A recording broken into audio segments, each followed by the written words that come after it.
Hello everyone, if you're new here, welcome. My name is Keisha and today I'm going to be talking about the books that I read in the month of February.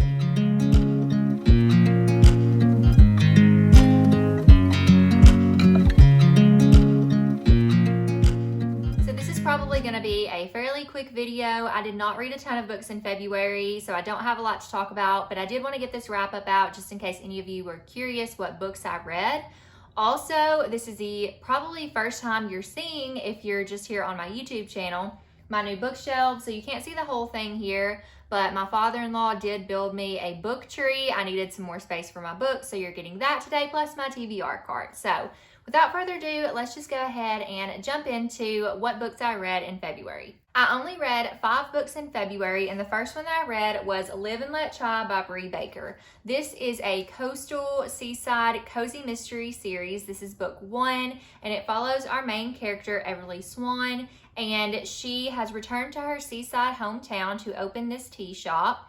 And as she's doing so and trying to build her business, there's also some kind of strife between her and this particular character that does not agree with her having a business here. And it just so happens that this character ends up becoming murdered. And then, well, I guess you wouldn't become murdered, you would just be murdered. But anyways, the character ends up being murdered and she is accused of poisoning his tea. And that is kind of what spirals this mystery. Honestly, I do think the writing was really good in the story. I did enjoy my read of it, but it did take me quite a while to read it, and I don't really feel like this is the cozy mystery series for me. I am going to hang on to the first book because there are some recipes in the back that I think I want to try out, but overall, I feel like this was just an average story. There was nothing really pulling me in.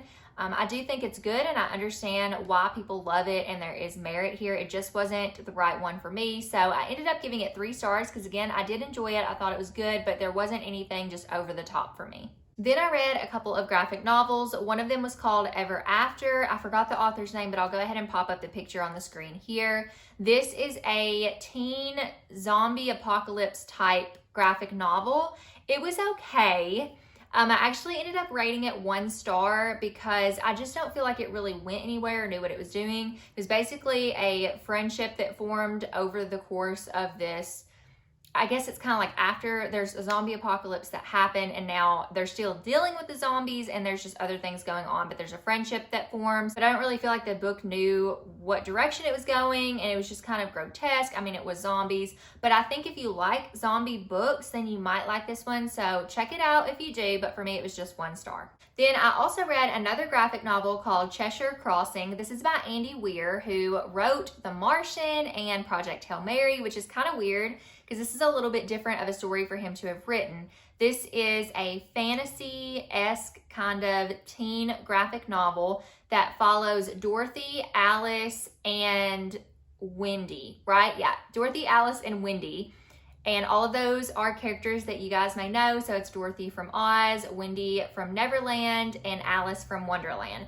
They are in their teen years now, and they have been sent to this school that is supposed to, it kind of reminded me of Miss West's Home for Wayward Children in Shauna McGuire's Wayward Children series. So basically these girls get sent to this school and it's not a psychiatric ward or anything else like they've been sent to, but these people actually understand that these girls have these special powers and they end up going into each other's worlds and fighting off each other's villains. And it's a really interesting story. However, I do think it was just average. So I gave it 3 stars. Not a great reading month for me so far, but 3 stars isn't bad. I did enjoy it and I'm glad that I read that story and can now recommend it to you. Next, I read Malice House by Megan Shepherd, and I read this for the Sleep When I'm Dead book club that's hosted by Jessie from Reading with Jess.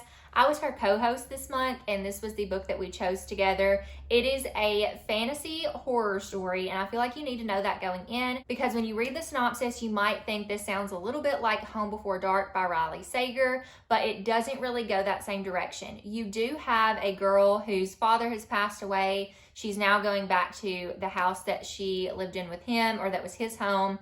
She's trying to settle the estate. She finds this book of bedtime stories for monsters that her father never had published, but he is an author, just like the dad and daughter relationship kind of was in Home Before Dark. You see that here. They are different stories, obviously, but that's kind of what drew me into this story, is that setup. but this is definitely horror fantasy, and I feel like you should know that going in so you're not kind of led astray to think this is going to be something different. With that being said, I really enjoyed Megan Shepherd's writing. I think it was very well done. It was very atmospheric. The story was very haunting. There were some very creepy points in the story. I enjoyed some of the characters, but there were quite a few characters in the story that were told about through the bedtime stories, and it was a little bit hard to keep up with. In some of the chapters, you'll have like the beginning starts with part of one of the stories, and at times it was a lot to keep up with, and at times you kind of wondered, is this really relevant?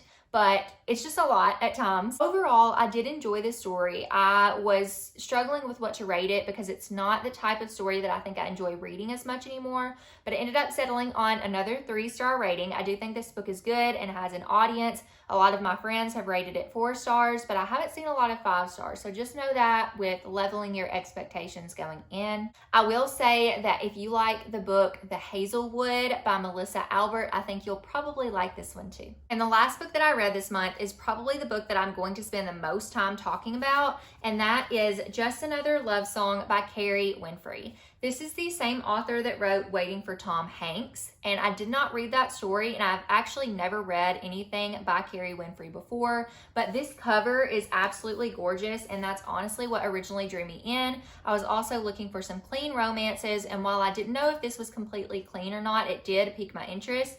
It is about these small town high school sweethearts, and it's Sandy and Hank. Sandy and Hank are the cutest couple, let me just tell you. You get kind of their backstory and how they came to be a couple, and then you get present day of where they are now. So both of them wanted to leave their small town in Ohio and pursue their dreams. Hank got to do that, and he became an alt country singer, but Sandy was not able to leave to pursue her dreams of being an artist, and now she is back in her hometown, or really never left her hometown, and she owns this little gardening shop and seems to be content where she is. Then one day, Hank shows up back home just in time for the county fair. He's gonna sing there, and he comes back with a son in tow. And there's a lot that gets unraveled from there, but this book really struck a chord with me. There's a guitar on the cover. I could not have thought of a better phrase. Anyways, I feel like if Where I Grew Up was just a little bit more romanticized like the stories are, I could see myself going through this. I could see myself being one of Hank and Sandy's friends, or maybe even having Hank and Sandy's story. With the county fairs, the songs they were talking about, because these characters are only a couple years older than me, I just really related with a lot of the things that they were talking about. I loved the lines that were used. There were a lot of great one-liners for that Hank said to Sandy, and just in general things that happened in the story.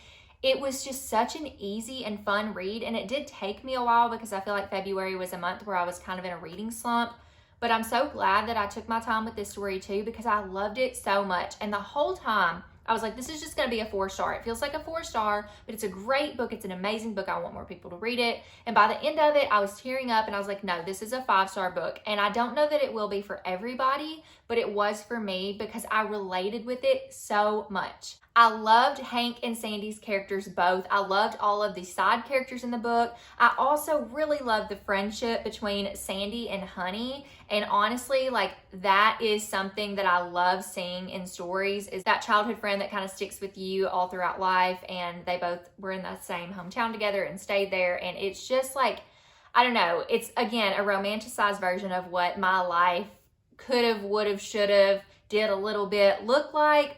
And it was just a really fun thing for me to read about and feel like, wow, I can actually see myself in the story. So it was phenomenal. I loved it so much. I don't think, again, everybody will rate this 5 stars, but I do think it's a good romance. And it was clean because they would do all the tension and build up, but as soon as it went to the bedroom, you flipped to the next page. It was end scene. So I love that. Highly recommend checking out Kerry Winfrey. If you haven't already, this was my only 5-star read of the month and my favorite book that I read in February. And that is going to be it. So I only have these 3 books with me, and I only read 5 books this month, but I wanted to go ahead and do this wrap up real quick. I did not film this over the weekend, so the lighting may be a little bit off. It is rainy and I'm on all this artificial lighting today. It's after work. I'm tired, so I apologize if anything is any different in this video, but I wanted to get this out for you guys so you could see what I read in February. Let me know if I have piqued your interest in any of these books. Again, I didn't have as great of a reading month, but I did love Just Another Love Song. And if you like romances, I highly recommend checking that one out. And because that was my favorite and there's a guitar on the cover, I think there's a guitar emoji, but if there's not, just leave a music note emoji down below if you made it this far in the video. And also let me know what your favorite book that you read in the month of February was.